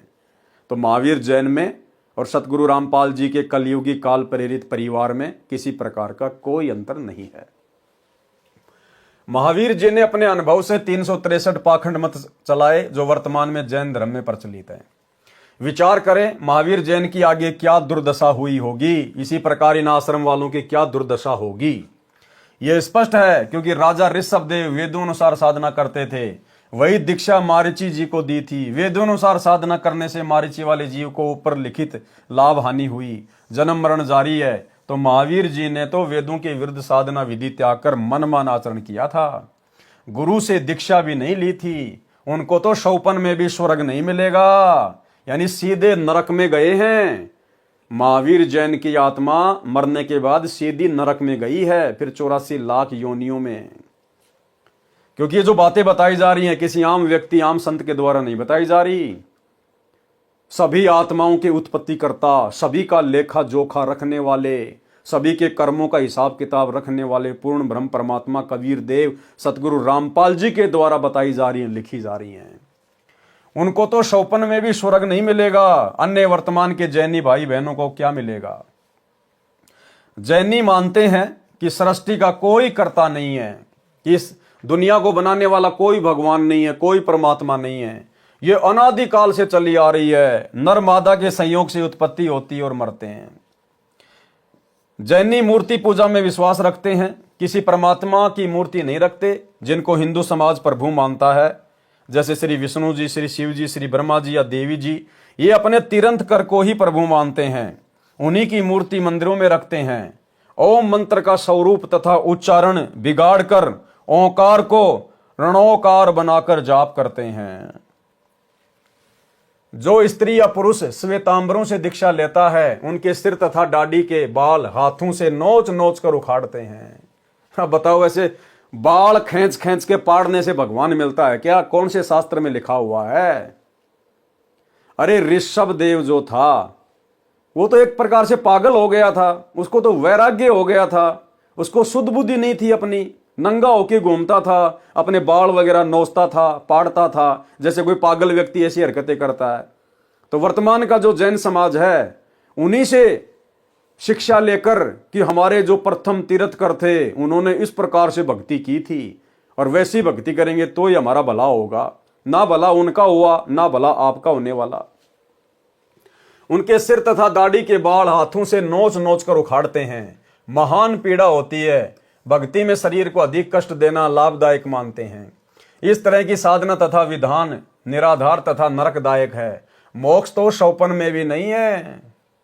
मोक्ष तो शौपन में भी नहीं है। अगर इस प्रकार से बाल उखाड़ने से, अरे भाई, दो औरतें किसी बात को लेके आपस में झगड़ने लगें और एक दूसरे के बालों को खींच खींच के नोच नोच के अगर पाड़ पाड़ के फेंकेंगी तो क्या उनका मोक्ष हो जाएगा? क्या ऐसा करने से क्या मोक्ष हो जाएगा? अरे भैया, इस प्रकार का त्याग तो बेचारे जानवर भी करते हैं। बकरा भी अपना गला कटवाता है। आप जैन समाज के लोग तो खाली अपने बाल ही नोच रहे हो, वो बकरा तो बेचारा अपनी गर्दन कटवा देता है, उसके तो शरीर की खाल उधेड़ी जाती है, बाल तो छोड़िए। तो क्या उसका मोक्ष हो जाएगा बकरे का? तुम तो खाली बाल ही नोचते हो, वो बकरा तो अपनी खाल नुचवा रहा है। तो भाई इस प्रकार की साधना से मोक्ष नहीं है, ये पाखंड है, पाखंड। असली तीर्थकर धरती पर सतगुरु रामपाल जी के रूप में प्रकट है। यूट्यूब पर सत्संग सुनना शुरू कर दीजिए। नहीं भाई, दुर्गति दरवाजे पे खड़ी है। जैसे ही मनुष्य शरीर छूटा, सीधा नरक और गधे कुत्ते की योनि जैसे महावीर जैन जी को प्राप्त हुई। इस तरह की साधना तथा विधान निराधार नरकदायक है, मोक्ष तो शौपन में भी नहीं है। जैनियों का विधान है कि सृष्टि को रचने वाला कोई नहीं है, नर मादा से उत्पन्न होते हैं, मरते रहते हैं। ये पढ़कर गीता अध्याय 16 श्लोक 8-9 याद आया।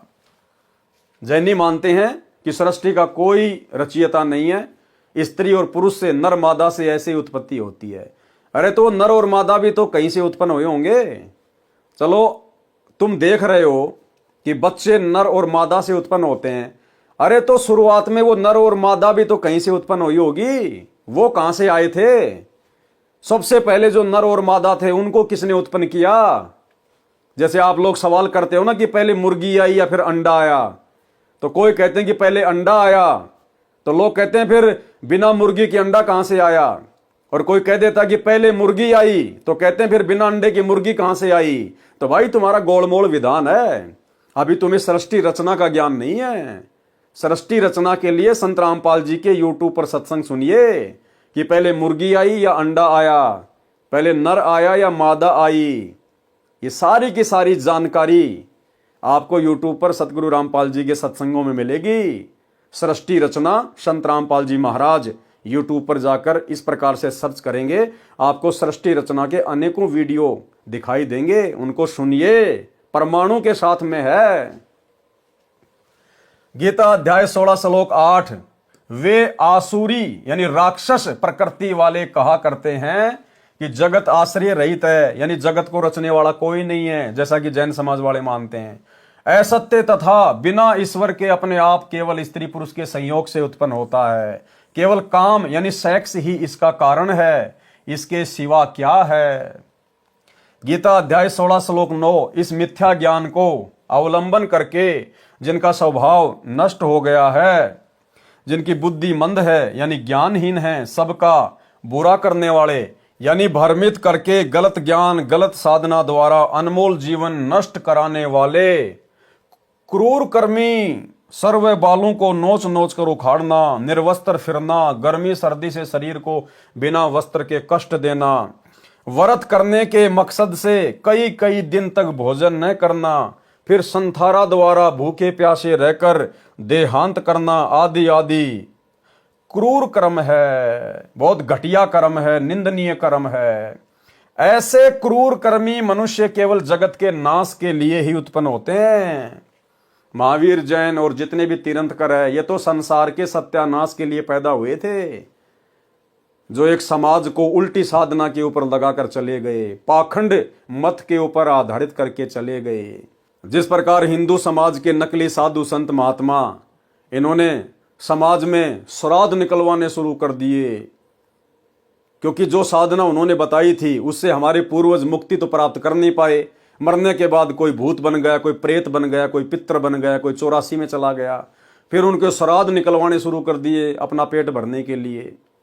तो इसी प्रकार से हर धर्म के अंदर उनके धर्म गुरुओं ने बिना सत्य ज्ञान के, बिना सतगुरु की शरण के, क्योंकि भाई सतगुरु तो एक ही है पूरी सृष्टि में, कबीर, और कबीर देव वर्तमान में स्वयं सतगुरु रामपाल जी के रूप में प्रकट हैं। इनके अलावा धरती पर ना कोई जगत गुरु है, बाकी मनमुखी जगत गुरु तो दिन में 2-4 यूट्यूब पर भी पैदा हो रहे हैं। असल में संत रामपाल जी के अलावा ना तो पूरी सृष्टि में कोई ज्ञानी है, ना विद्वान है, ना जगत गुरु है, ना तत्वदर्शी है, ना कोई तीर्थंकर है, ना कोई नबी है, ना कोई अल्लाह है, और ना कोई पैगंबर है, और ना कोई आचार्य और शंकराचार्य है। अगर ये सभी प्रकार के गुण किसी में हैं तो सतगुरु रामपाल जी में हैं। इसलिए अविलंब मनुष्य के चोले में आए हुए इस पूर्ण ब्रह्म परमात्मा को पहचान कर इनके यूट्यूब पर सत्संग सुनकर, क्योंकि ज्ञान से ही ज्ञान होगा, घर बैठे कुछ पता नहीं चलेगा। आप अपने बच्चे को भी स्कूल भेजते हो ना, किस लिए? ज्ञान करवाने के लिए। तो ज्ञान से ही ज्ञान होगा, सत्संग सुनने से जानकारी होगी।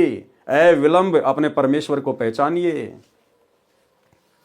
यह जैन धर्म का ज्ञान आपको परमेश्वर कबीर जी के बताए अनुसार लेखक ने बताया है। कबीर सागर के अध्याय जैन धर्म बोध का सारांश संपूर्ण हुआ। सत साहेब अध्याय सबसम वेद बोध का सारांश। कबीर सागर में 32वां अध्याय सबसम वेद बोध पृष्ठ 77 पर है। जैसा कि पूर्व में लिख आया हूं कि कबीर सागर ग्रंथ को काल द्वारा चलाए 12 कबीर पंथों के कुछ अनुयायियों ने अपनी बुद्धि अनुसार कबीर ज्ञान से कुछ वाणी काटी है, कुछ मिलाई है, कुछ प्रकरण काट छांट करके लिखे हैं। यही दशा सबसम वेद बोध में की है। इस अध्याय वाला ज्ञान पहले अनुराग सागर में ज्ञान प्रकाश, ज्ञान बोध, मुक्ति बोध में वर्णित है। कुछ ज्ञान जो परमेश्वर कबीर जी की लीला वाला है वह कबीर चरित्र बोध में है, उसको वहां लिखेंगे। कुछ ज्ञान जो कलयुग में सर्वसृष्टि उपदेश लेकर भक्ति करेगी, सतयुग जैसा वातावरण होगा, इसका विवरण पहले भी अध्याय अनुराग सागर तथा कबीर वाणी में आंशिक लिखा है। यहां पर शब्दार्थ करके लिखूंगा। सबसम वेद बोध पृष्ठ 77 से 86 तक शरीरों की संख्या बताई है, तत्वों तथा उनकी प्रकृति का ज्ञान है। शरीर 5 बताए हैं, यानी 5 प्रकार के शरीर होते हैं। हमारा जो ये शरीर है, जो हम भाई बहनों को दिखाई दे रहा है, ये हमारा स्थूल शरीर है। स्थूल शरीर, इस स्थूल शरीर के अंदर 4 प्रकार के शरीर और हैं। काल ने बहुत भयंकर तरीके से हमारे को लपेट रखा है। शरीर 5 बताए हैं। नंबर 1 स्थूल शरीर, नंबर 2 इसके अंदर सूक्ष्म यानी लिंग शरीर है, नंबर 3 फिर उसके अंदर कारण शरीर है, नंबर 4 इसके अंदर महाकारण शरीर है, नंबर 5 इसके अंदर कैवल्य शरीर है। जीव के ऊपर इतने सुंदर शरीर यानी वस्त्र डाल रखे हैं। स्थूल शरीर जो हमारा ये शरीर है हाडमास वाला, इसको कहते हैं स्थूल शरीर। इसके अंदर फिर एक सूक्ष्म शरीर है, ऐसा का ही ऐसा, लेकिन उसमें हाडमास वगैरह कुछ भी नहीं है। उसके बाद में कारण शरीर, फिर महाकारण शरीर, फिर कैवल्य शरीर। ये 5 प्रकार के शरीर हमारे को प्रदान किए हुए हैं, इस आत्मा को ढक रखा है। सबसम वेद बोध पृष्ठ 86 से 90 का सारांश। इन पृष्ठों में प्रथम दीक्षा मंत्र बताए हैं। यथार्थ 5 नामों का ज्ञान। ओम श्रियम हरियम सोहम किलियम, ये 5 नाम गायत्री मंत्र के हैं जो प्रथम दीक्षा रूप में परमेश्वर कबीर जी प्रदान करते थे। शब्दों पे ध्यान देना, ये हैं वो 5 मंत्र जिनको कबीर परमात्मा लोगों को दिया करते थे, भक्तों को प्रदान किया करते थे। यानी वर्तमान में हमें गुरुदेव भगवान जो 7 मंत्र देते हैं गायत्री मंत्र में, आज से पहले गुरुदेव भगवान के अलावा किसी भी कबीर पंथ में या आज से पहले कबीर परमेश्वर जी ने किसी को भी 7 मंत्र नहीं दिए, केवल 5 मंत्र ही दिया करते थे जो प्रथम दीक्षा रूप में परमेश्वर कबीर जी प्रदान करते थे। जो चूड़ामणि जी को यही मंत्र परमेश्वर कबीर जी ने दिए थे। धर्मदास जी के पुत्र चूड़ामणि जी को, जिस चूड़ामणि जी को कबीर परमात्मा सतगुरु रामपाल जी ने उत्तराधिकारी बनाया था आगे नाम दीक्षा देने के लिए, उनको केवल 5 ही मंत्र दिए थे। धर्मदास को अधिकारी नहीं बनाया था, धर्मदास को आगे नाम दीक्षा देने का आदेश नहीं दिया परमात्मा ने। तो भाई और बहनों विचार करो, जो परमात्मा का अधिकारी था, उत्तराधिकारी था, जिसको परमात्मा आगे दीक्षा देने का आदेश दे रहे हैं, उस आत्मा को केवल 5 मंत्र ही दिए और आगे भी 5 मंत्र ही देने का आदेश दिया, शतनाम भी नहीं दिया। फिर भला धर्मदास को जो अधिकारी भी नहीं था, भला फिर उसको परमात्मा 7 मंत्र कैसे देते? धर्मदास को भला सार शब्द परमात्मा ने कैसे दिया होगा जब चूड़ामणि को केवल 5 मंत्र की ही दीक्षा दी? ना सतनाम दिया, ना कोई सार नाम दिया, ना सार शब्द दिया। इसलिए भाई और बहनों, आज से पहले परमात्मा ने केवल एक उदाहरण के रूप में धर्मदास जी को पेश करके कि भाई ऐसे ऐसे 3 चरणों में दीक्षा दी जाती है, प्रथम बार में 7 मंत्र दिए जाते हैं, फिर सतनाम, फिर सारनाम, फिर सार शब्द। हम पिछली पीढ़ी वालों को विश्वास दिलाने के लिए कि कंप्लीट भक्ति का कोर्स ये है, विधि ये है, ऐसे इन 3 चरणों में दीक्षा दी जाती है। केवल हमारे विश्वास को दृढ़ करने के लिए परमात्मा ने धर्मदास जी को निमित्त बनाकर ये बातें कही थी। बाकी धर्मदास जी को परमात्मा ने सार नाम दिया नहीं, प्रथम मंत्र भी कंप्लीट नहीं दिया था धर्मदास जी को, क्योंकि जो उत्तराधिकारी था, जिसको परमात्मा ने उत्तराधिकारी बनाया, चूड़ामणि जी को, जब उनको ही खाली 5 मंत्र दिए थे, तो भला धर्मदास जी जो उत्तराधिकारी नहीं थे उनको कैसे पूरा कोर्स देंगे। जो चूड़ामणि जी को यही मंत्र परमेश्वर कबीर जी ने दिए थे तथा आगे इन्हीं को दीक्षा रूप में देने का आदेश दिया था। ये मंत्र शरीर में बने कमलों में विराजमान 5 देवी देवताओं के हैं। नंबर 1, मूल कमल में गणेश देव है, इनका किलियम जाप है। नंबर 2, अधिष्ठान यानी संत भाषा में स्वाद कमल में सावित्री ब्रह्मा जी है, इनका ओम नाम जाप है। नंबर 3, नाभि कमल में लक्ष्मी विष्णु जी हैं, इनका हरियम जाप है। नंबर 4, हृदय कमल में पार्वती शिव जी हैं, इनका सोहम जाप है। नंबर 5, कंठ कमल में देवी दुर्गा जी हैं, इनका श्रीयम जाप है।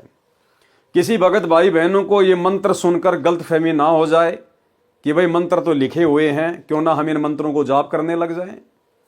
चाहे कोई संकल्प वाला भाई बहन हो या जो व्यक्ति अभी केवल संत रामपाल जी के सत्संग ही सुन रहा है, लेकिन मर्यादा ना निभाने की वजह से फिलहाल दीक्षा नहीं ले पा रहा, तो उनको लगे कि यार ये मंत्र तो लिखे हुए हैं, क्यों ना हम इन मंत्रों का जाप कर दें।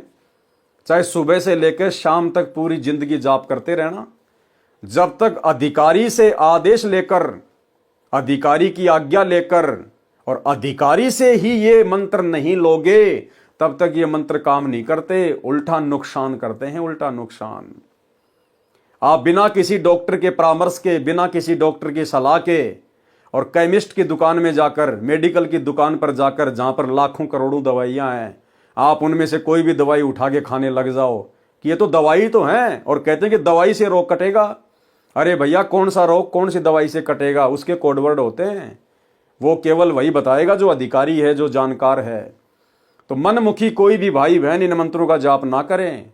अगर संकल्प दीक्षा ले रखी है तो बाकी जो क्रिया हैं मंत्र जाप के अलावा, 3 समय की आरती करना, सत्संग सुनना, मर्यादा निभाना, केवल उन्हीं तक सीमित रहें।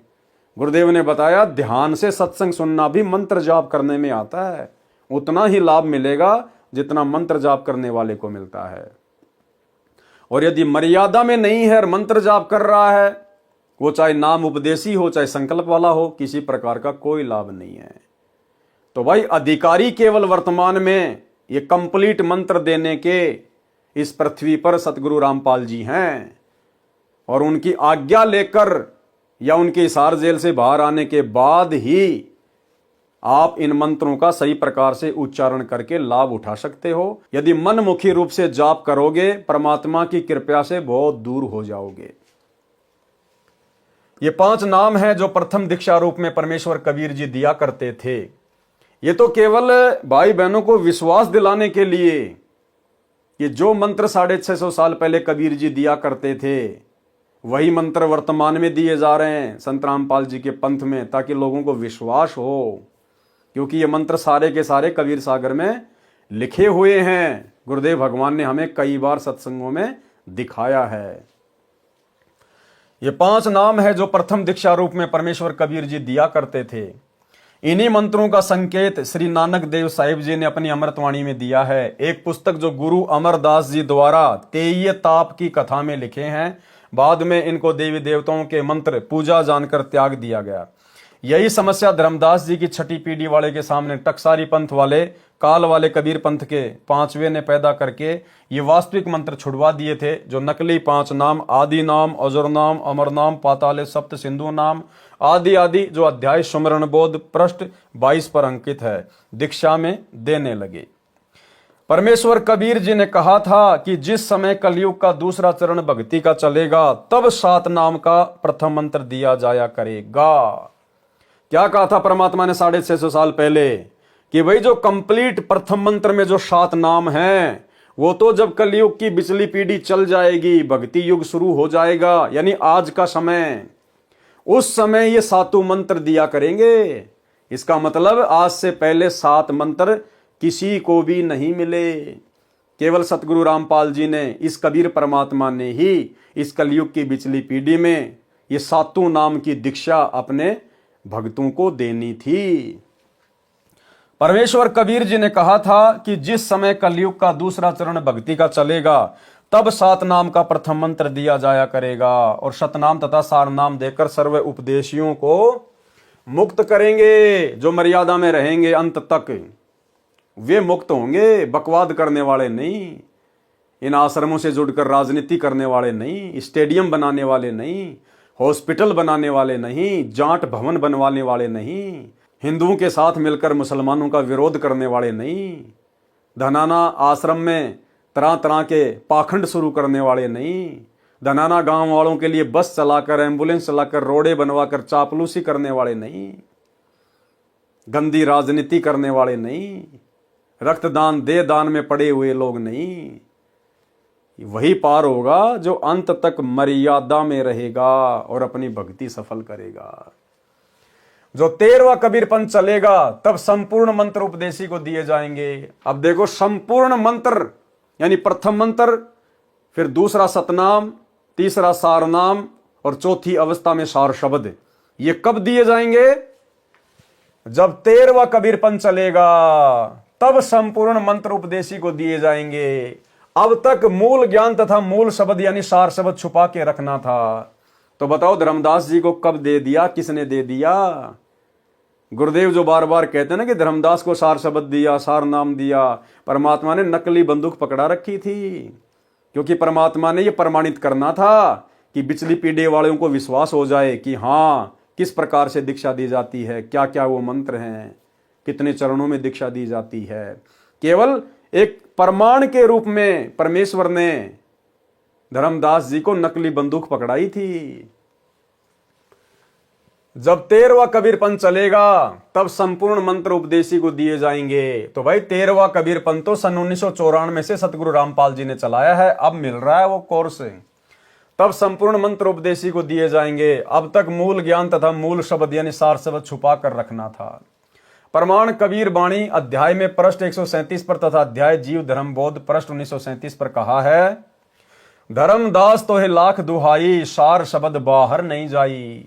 सार शब्द बाहर जो परी है, बिचली पीढ़ी हंस नहीं तरी है। युगन युगन तुम सेवा कीनी, ता पीछे हम यहाँ पग दीनी। कोटि जन्म भक्ति जब कीन्या, सार शब्द तभी मैं दीन्या। अंकुरी जीव होए जो कोई, सार शब्द का अधिकारी होई।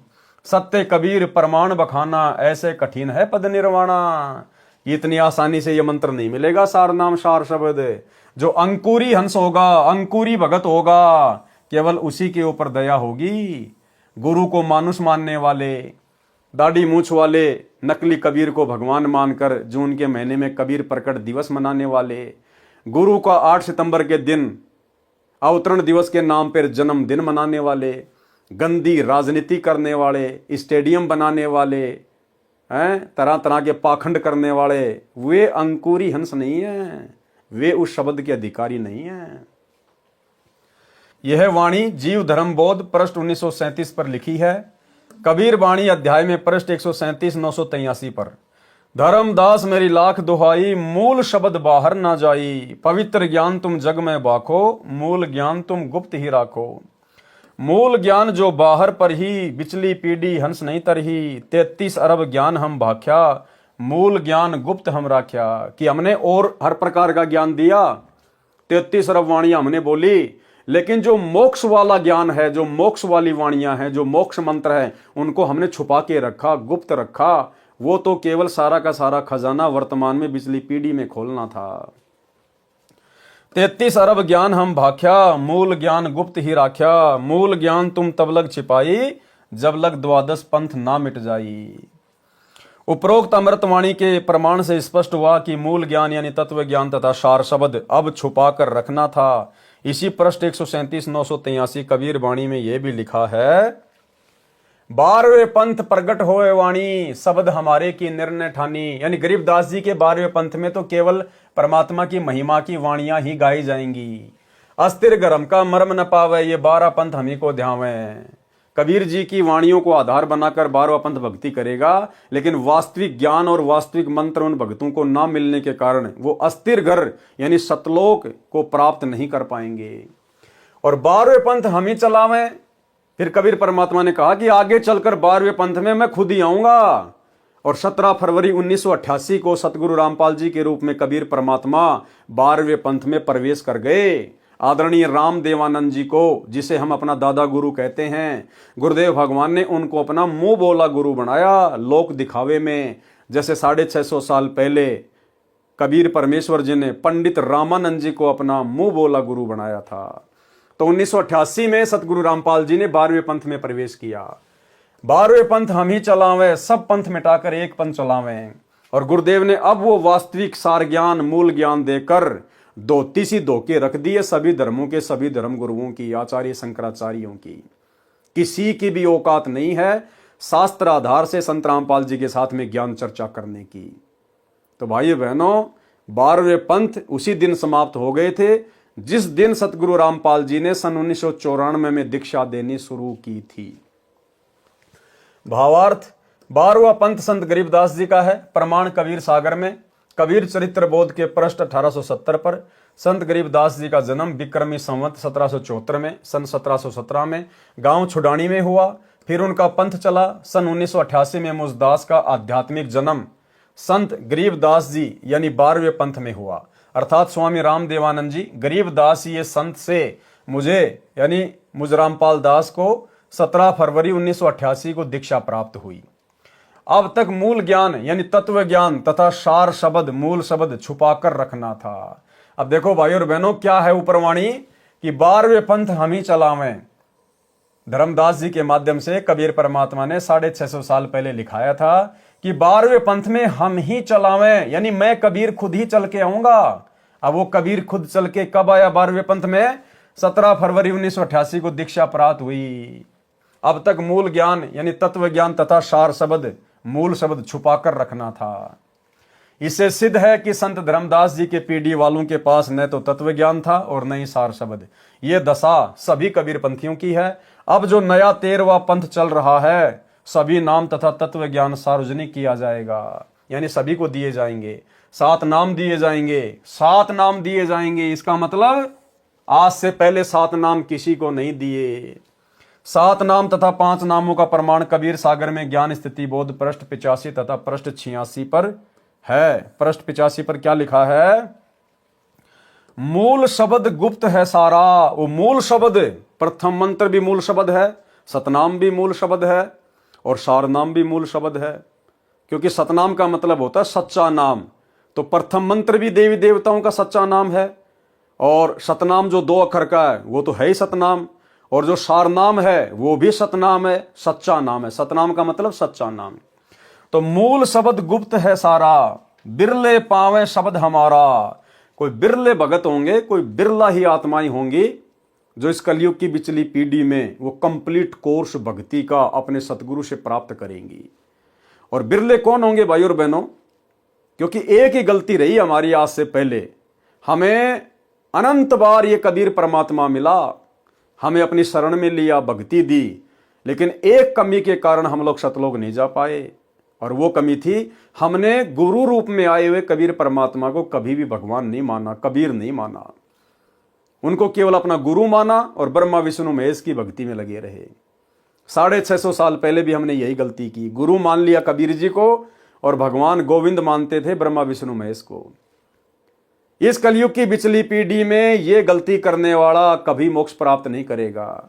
और यह गलती वर्तमान में सतगुरु रामपाल जी की 90% संगत कर रही है, उनके तत्व ज्ञान को गहराई से ना समझकर, साध संगति से ना जुड़ने के कारण, साध संगत वाले भाई बहनों से राग द्वेष ईर्ष्या रखने के कारण। क्योंकि वर्तमान में वो संगत अपने गुरु को पहचान नहीं पा रही कि ये कबीर परमात्मा खुद धरती पे प्रकट है।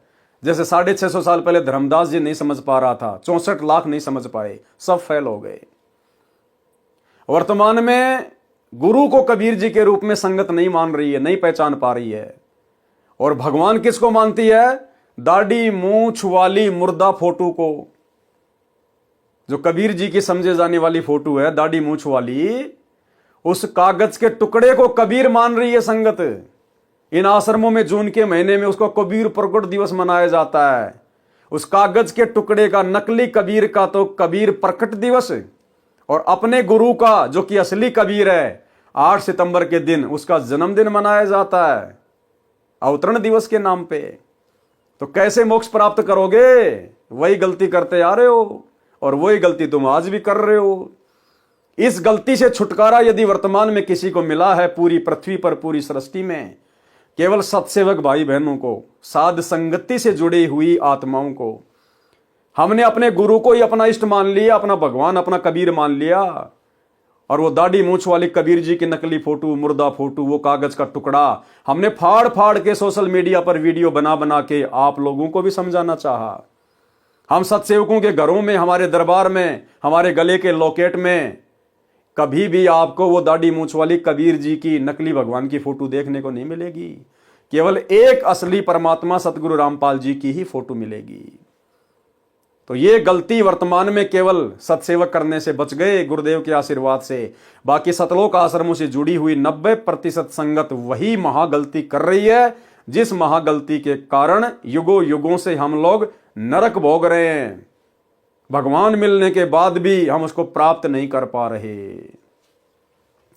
तो मालिक कहते हैं, मूल शब्द गुप्त है सारा, बिरले पावे शब्द हमारा। बिहंगम शब्द बिहंगम बीरा, निज सो नाम ये कहे कबीरा। सातू नाल जो आए बिहंगा, बिहंग ताल आही जल रंगा। परस 86 पर क्या लिखा है? सोई सिद्ध संत है भाई, सोहम नाल चीन जिन पाई। 5 नाम ताही को परवाना, जो कोई साधु हृदय में आना। यही सप्त नाल है सही, यही हंस नाम रिवही। सप्त नाल के सातु नामा, बीर बिहंगम करे सब कामा। कबीर सागर में, अनुराग सागर अध्याय में पृष्ठ 72 पर 5 शब्द कहीं दल फेरा, पुरुष नाम लीन्यो तिहि बेरा। उपरोक्त अमृतवाणी में 5 तथा 7 नामों का संकेत है और शंशम वेद बोध पृष्ठ 86 पर प्रकट लिखे हैं। जो र रम तथा रो रोम है, ये सांकेतिक है।